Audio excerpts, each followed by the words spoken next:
All right. Yeah, so today we are going to be talking about seamless streaming ingestion with Apache Hudi and Kafka.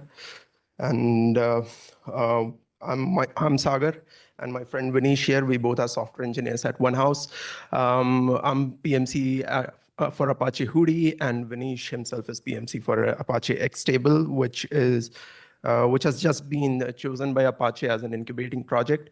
And we have open source contribution in Presto and Trino as well. And previously, we have worked in data platform teams at AWS, Uber, Grab, and Oracle. Today, we'll first start with Hudi as the lakehouse platform, and then we'll drill down deeper into CDC use case and what are the challenges, especially on data lakes. Then we'll look at solutioning with Hudi Streamer and Kafka, and we'll do an incremental processing deep dive. So incremental computation is one of the core primitives in Hudi, and we'll see how that works. And then in the end, there will be a very short demo, which all ties this up. So before we go into Hudi, what is Lakehouse, right? So if you have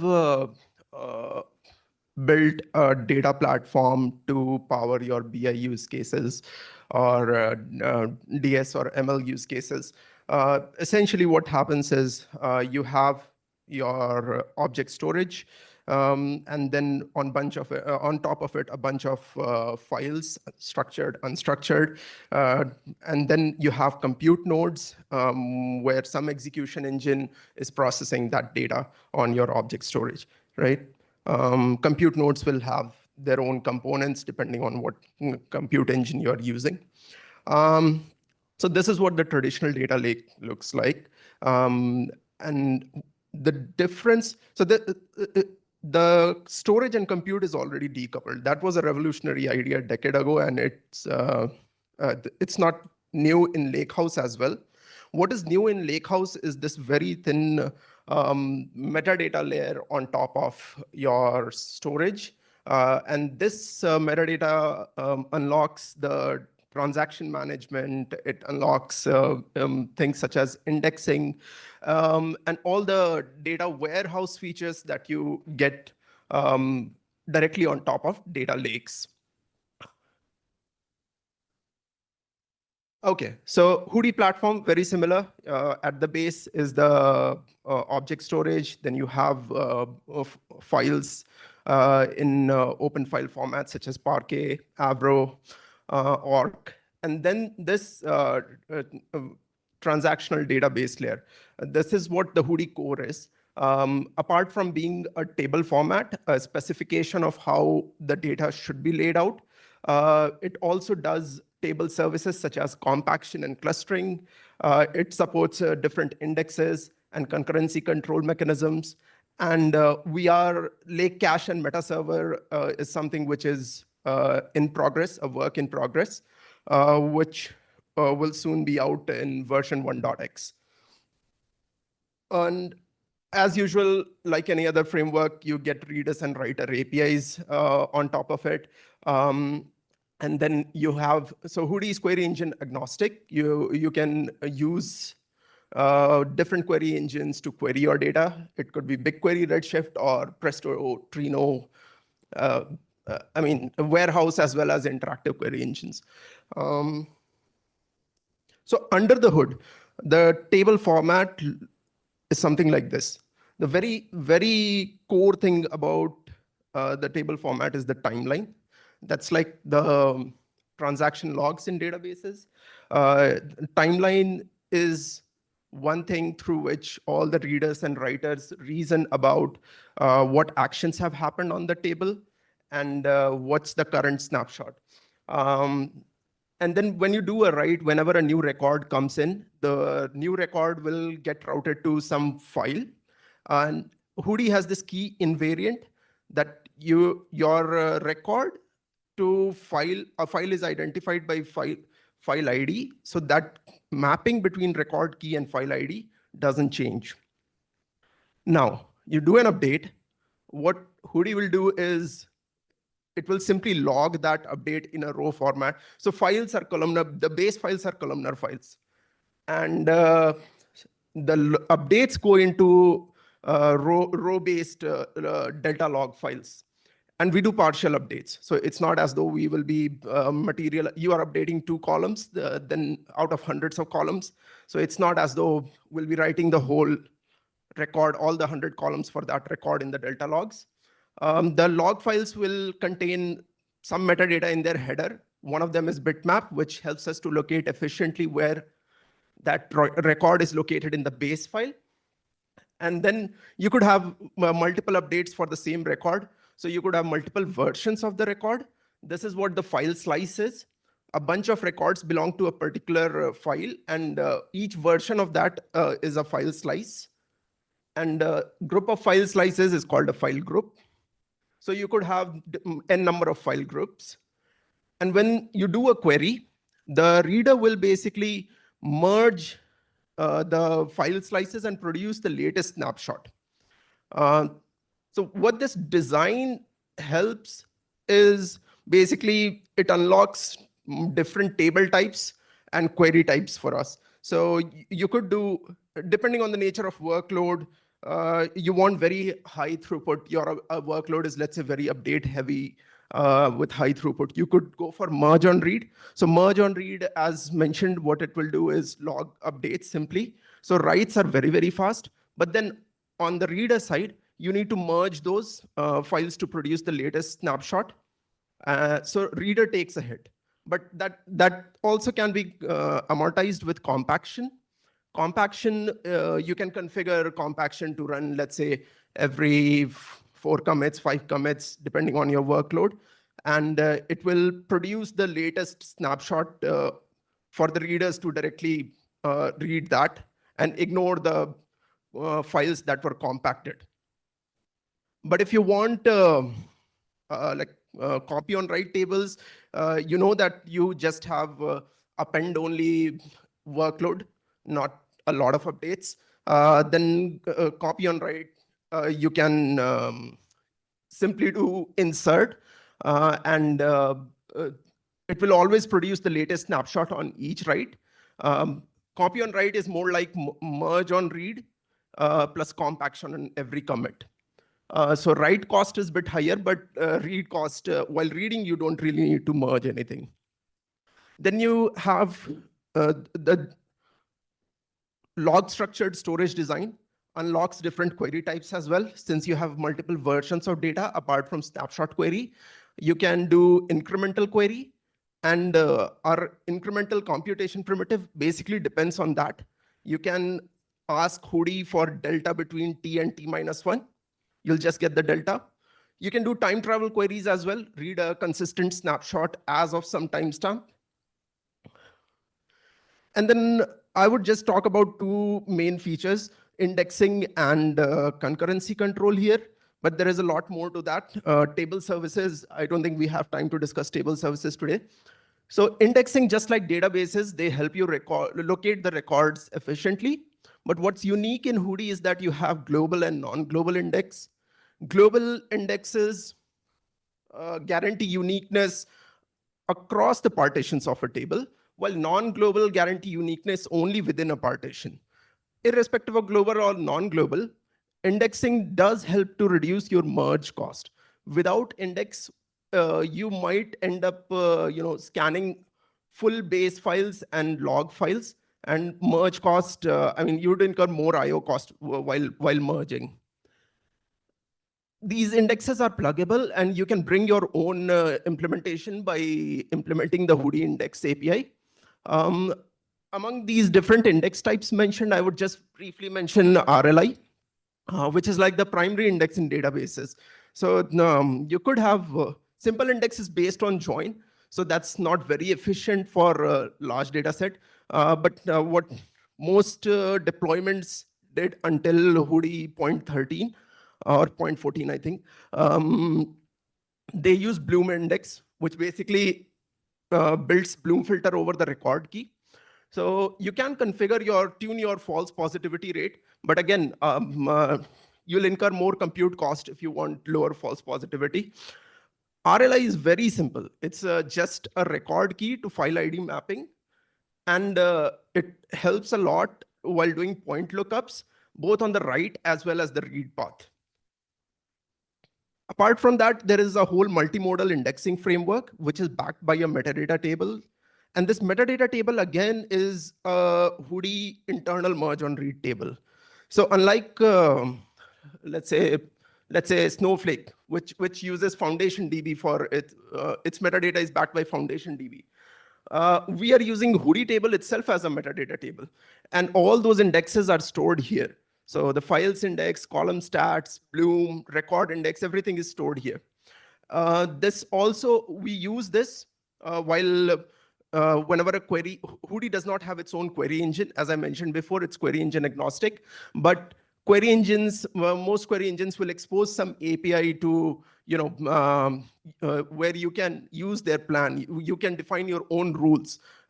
So we use these indexes to inject rules into the query plan before the cost-based optimizer even kicks in. And recently, we have added this functional index, like Postgres, where you can have indexes on expressions. You can have indexes on functions here. Right now, it's only supported for Spark SQL functions.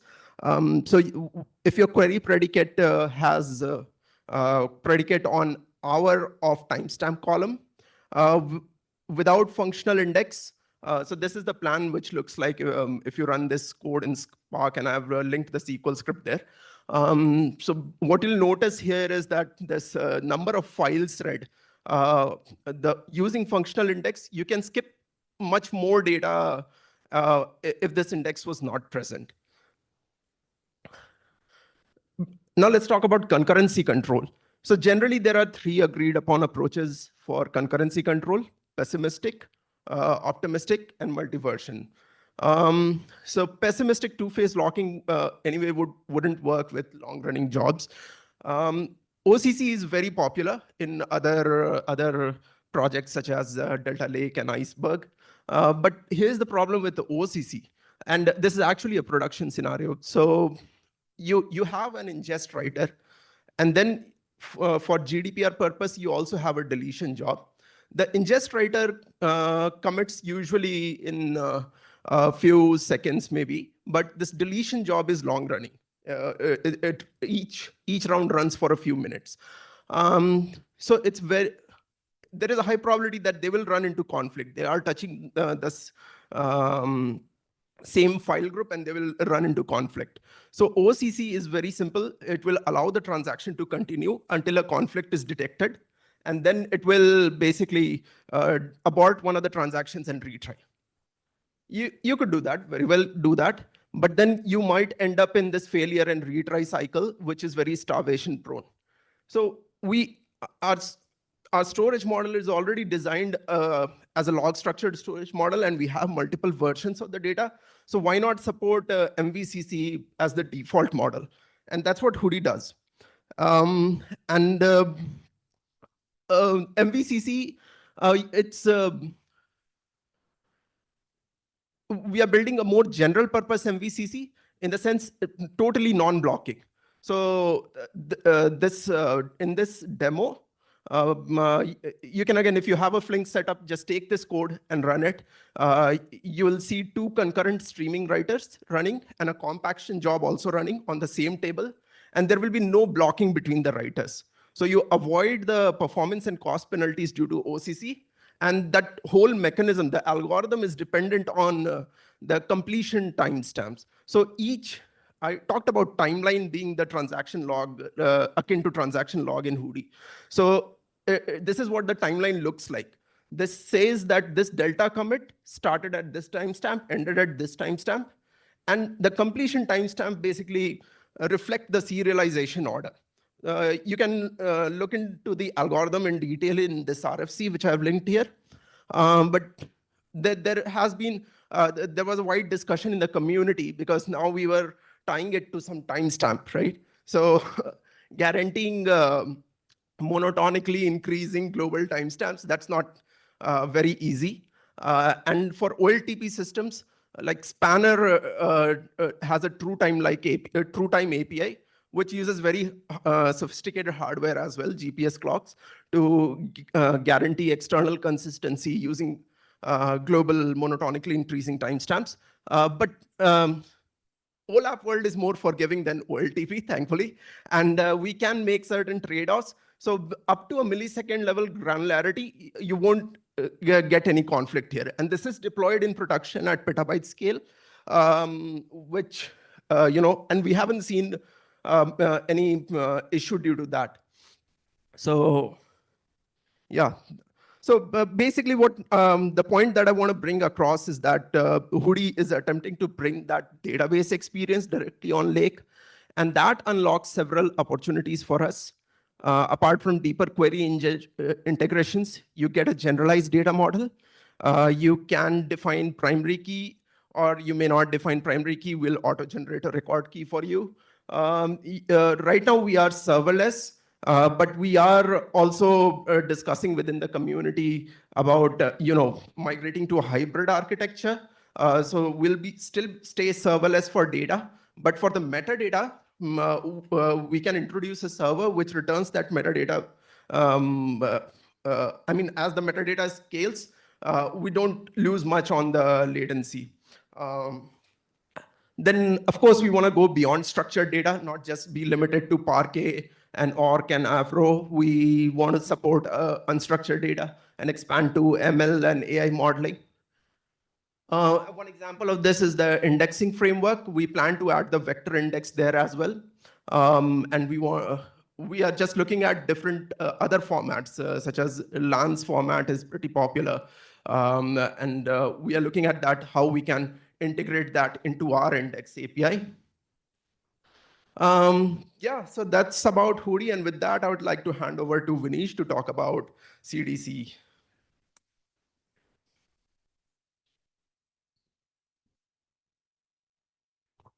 Hello. Yeah. So so now we'll actually dig deeper into like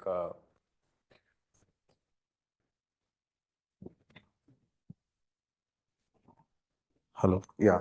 So now we'll actually dig deeper into like how to use Hudi to solve like CDC on a data lake.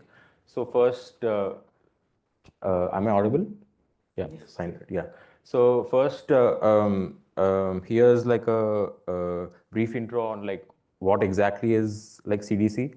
So let's say you have like a system, most of the databases have this thing known as like changelog, where on every action to the table, they actually write that particular action to the log as well. So CDC you can think of as like events from that particular log. So now like the use cases for CDC can be like many. So I mean like the main reason why we have like OLTP, OLAP is that your analytical systems, don't want to hit your production table for doing some ML stuff or like some background job which improves like recommendations. So for those kind of workloads, you should not hit your transactional database. So exporting that data to like an analytical table is like one of the major use cases for this CDC. And there are like different ways to extract CDC. One is like as simple as you poll the API and then figure out what changed, what didn't change. Then there is like the events-based approach, where the changelog events from your database are actually streamed to a sink like Kafka or Red Panda or any other streaming system. And then like there's this final approach where you can do like a select star on the entire table, which is obviously not recommended. Now, what are the expectations of like an ideal CDC source? So first thing is that you need to have like uh, checkpointing mechanism in the source to actually know that up to which particular timestamp or event I've actually consumed.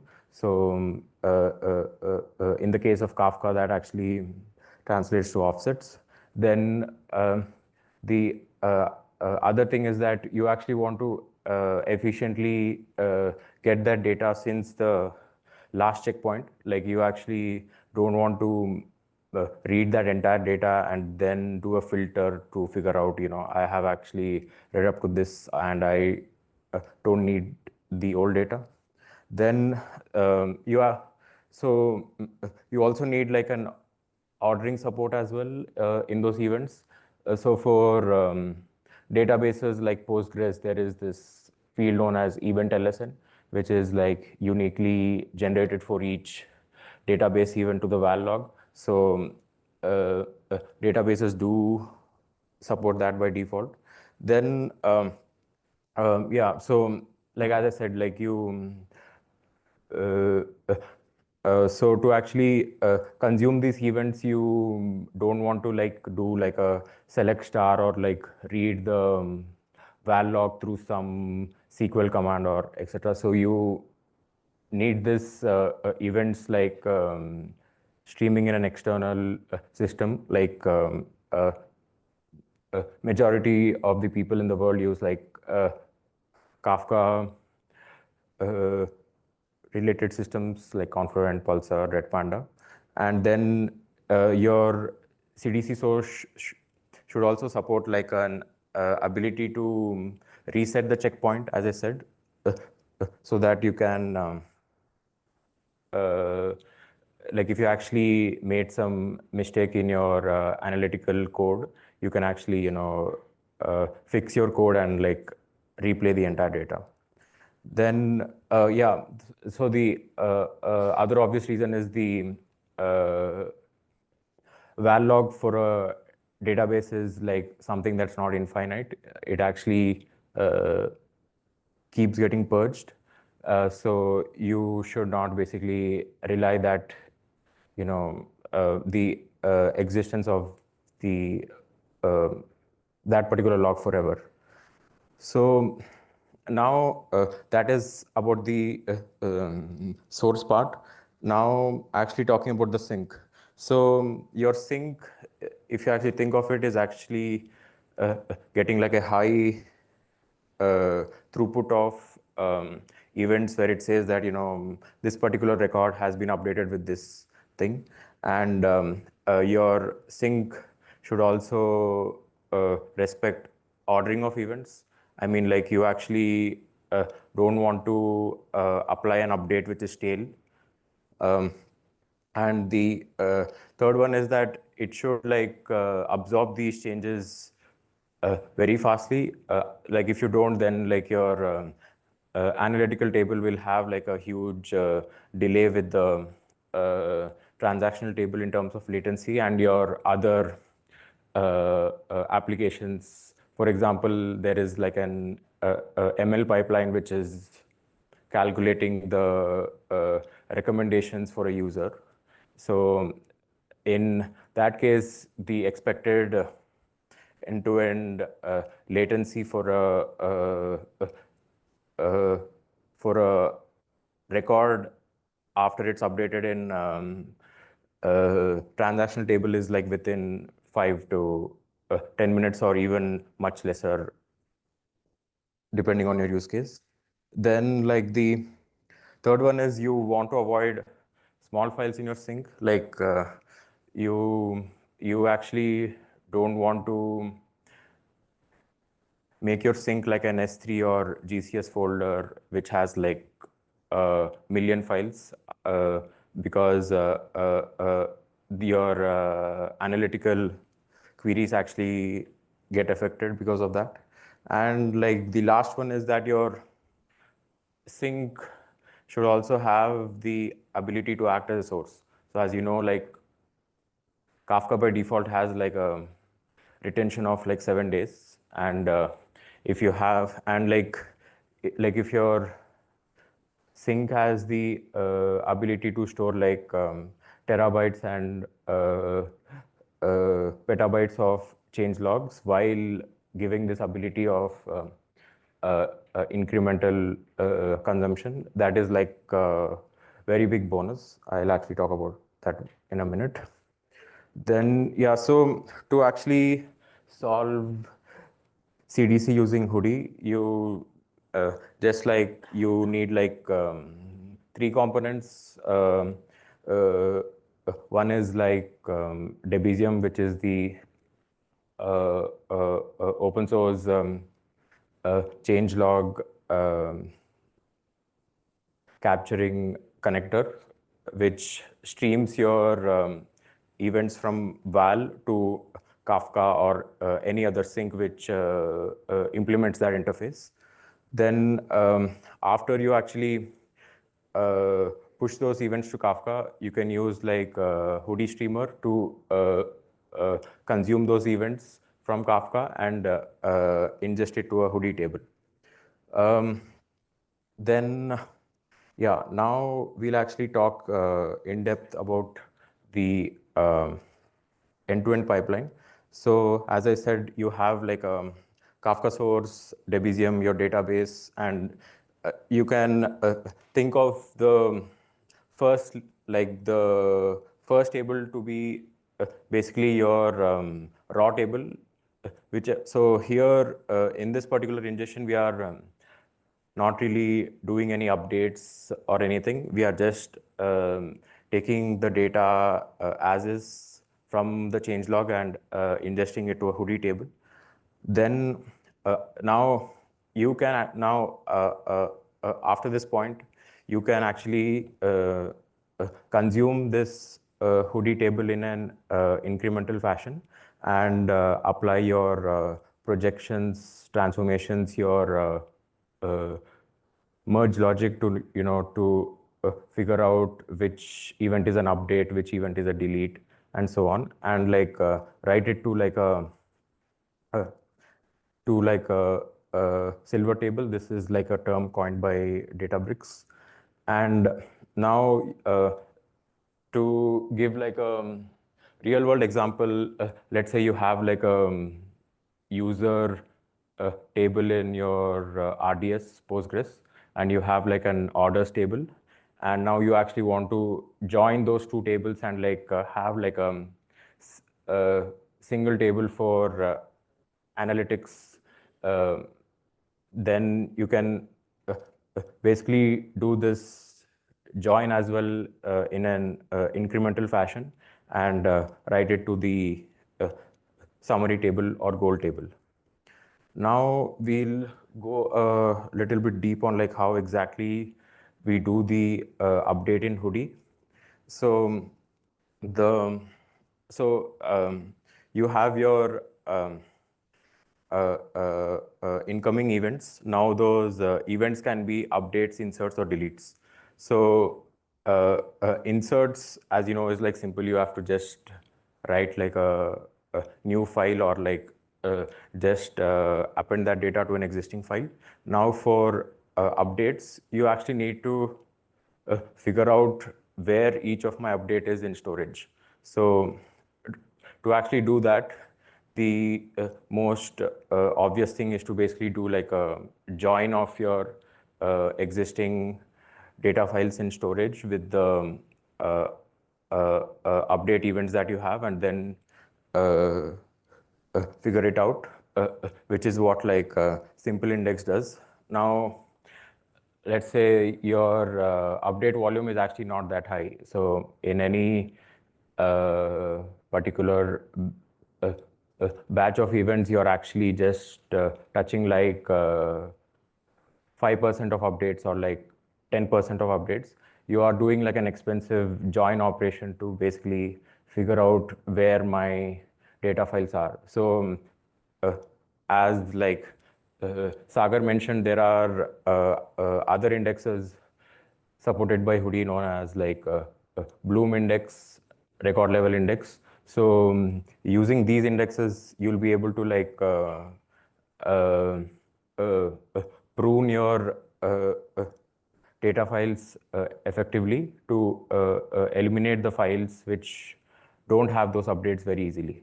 So after we do that, now we are in a state where we know where each update actually needs to go to, and each by update I mean both update as well as like a delete event. It's like a mutation to an existing record. Then you like write the data in Parquet, ORC, or any other columnar data format of your choice.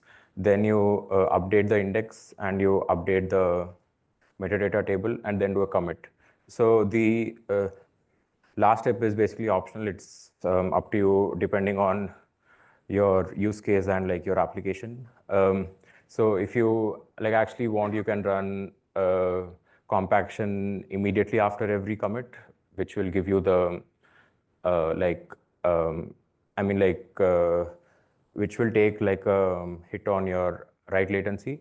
But if your use case really demands it, you can do that. Otherwise, you can do it like every 15 minutes or depending on your application use case. This is like an example on like much deeper level. So if you see, this is like the Hudi timeline.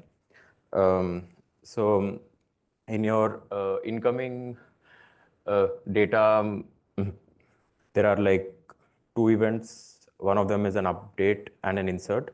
And the ordering field, which I was mentioning earlier, right? For Postgres, this field is nothing but your LSN.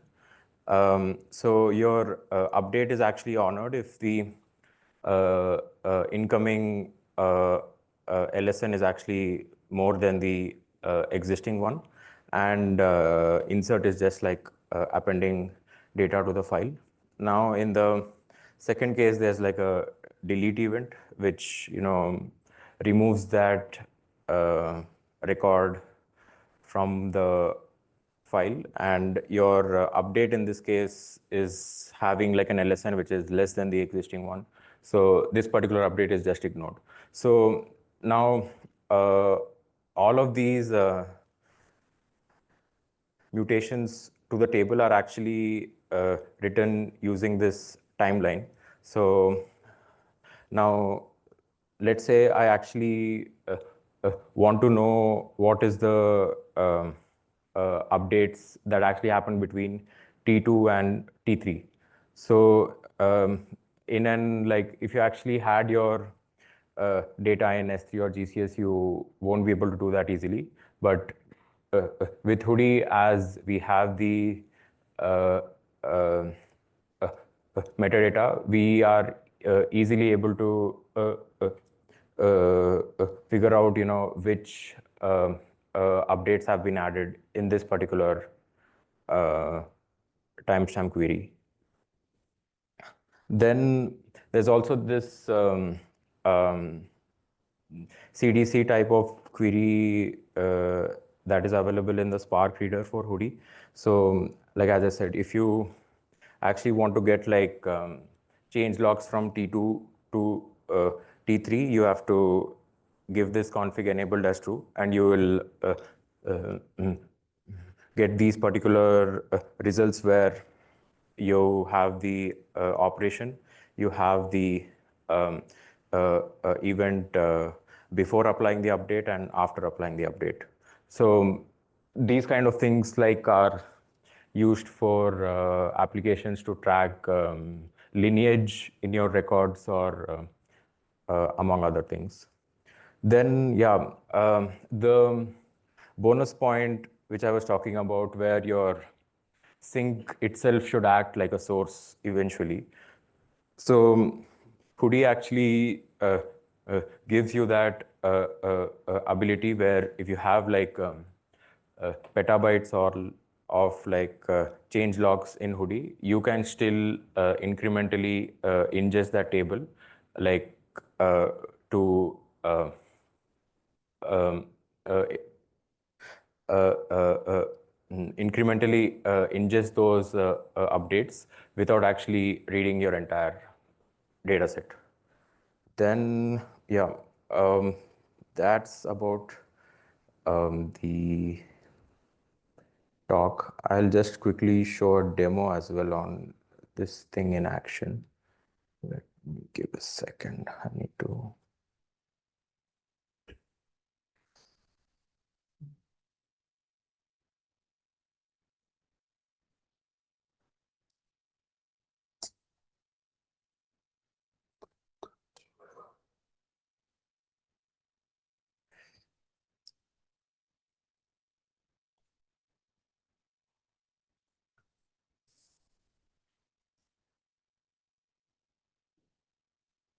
Sharing my screen. Okay. Yeah, so here I have like a quick demo where we'll fire an update in our Postgres table and see how that event gets percolated from your database to the lake. So I had some SQL queries which I did just now. Let me just use them. So yeah, this is like the current value for this particular table. Sorry, that column. I'm updating that column with some event like 1, 2, 3, 5. Yeah. So the now like talking about like Onehouse, right? So Onehouse, we are building it as like a fully managed universal data lakehouse. What do I mean by that is that let's say you have your data in like whatever data source, like it can be in S3, GCS, or it can be streaming to Kafka, or it can be in a database. You connect your source with us.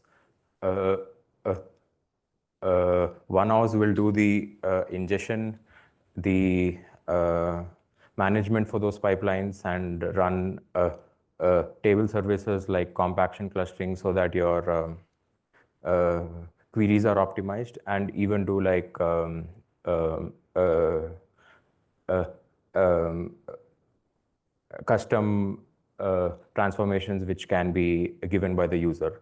And so this is on the writer side. Now on the reader side, like in your organization, you have like one team using Snowflake, one team using Databricks, one team using Presto, Trino, like whatever choice of query engine or warehouse or data science catalog of your choice.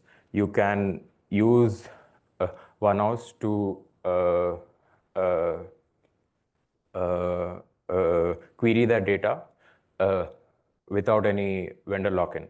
So that's the whole idea of this interoperable universal data lakehouse. So let us just quickly check if our update actually went through. So yeah, I can briefly explain like how to even like create like a stream inside Onehouse.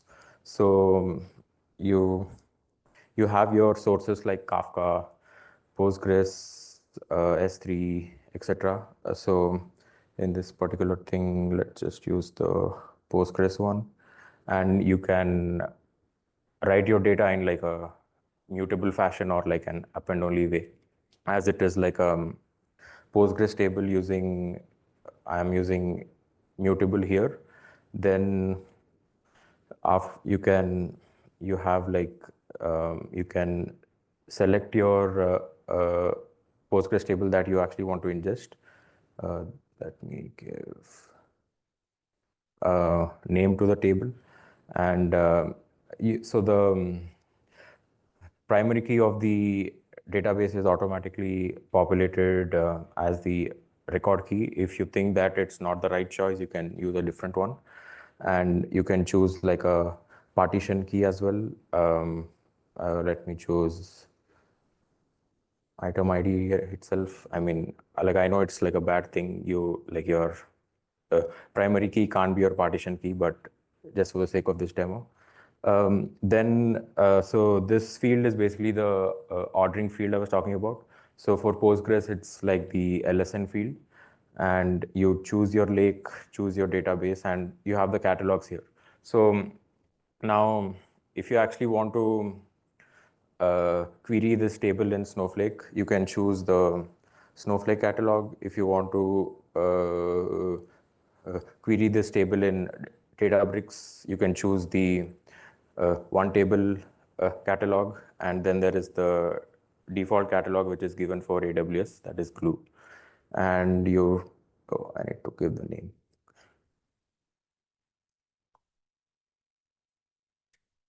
Okay. And you start capturing, then this particular thing will start ingesting data. Now, let us actually see if our data actually got reflected in the catalog of our choice. Yeah, so as you see, it was 1, 2, 3, 4 before. Now it's 1, 2, 3, 4, 5.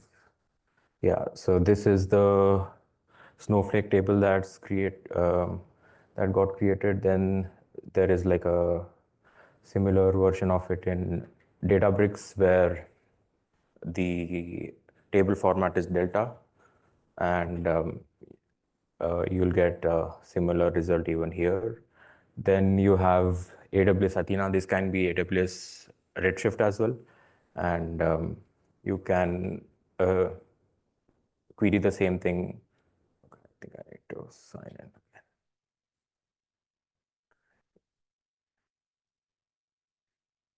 Okay, I think I got signed out of AWS, but yeah, you can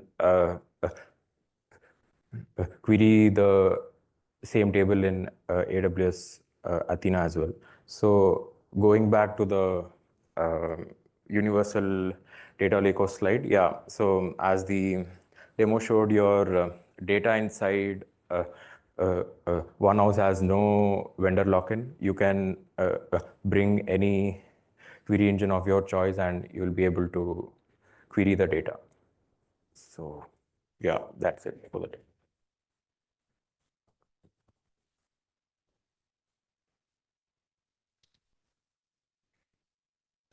Yeah, any One questions? question, yeah.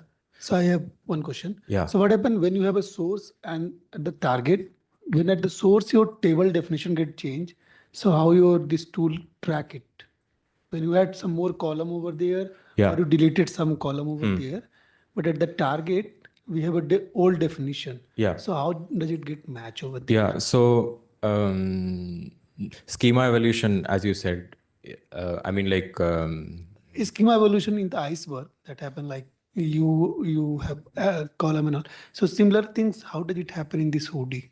so like schema evolution, as long as it's like backwards compatible, we honor it. Like if you actually expand like an int too long, it's acceptable.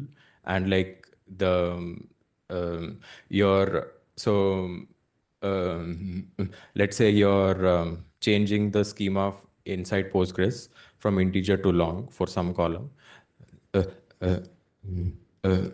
That schema is actually updated by Debezium to your schema registry.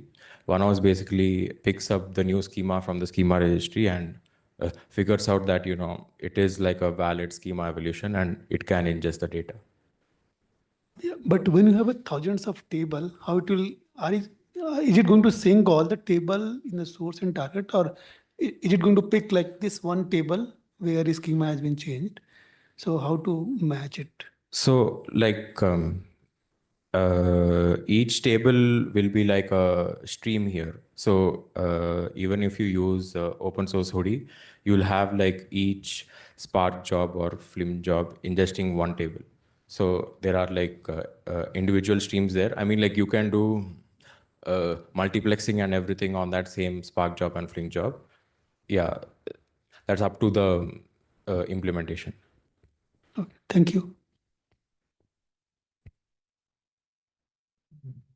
Any other questions? Yeah. I know delta tables is just a file format, but how can you just differentiate between both these things? Even in delta file format, we do have a folder for delta logs, wherein we can just time travel to the previous, basically versioning can be done. Yeah. Right? So how is this different from the delta tables? So you're asking about like Onehouse or Hudi? Onehouse and the delta tables. So, I mean, we can actually even see the table. So what you're talking about is, So basically in your CDC, Yeah. processing CDC, right? yeah, There you are explaining that if there is an update to the latest timestamp, your row will get updated. Yeah. Right. So the similar thing is available in delta tables, right? yeah. That's what I'm asking. So in delta table, I mean, they actually didn't have like support for this like merge on read queries, which like Sagar was mentioning about. So in delta, if you actually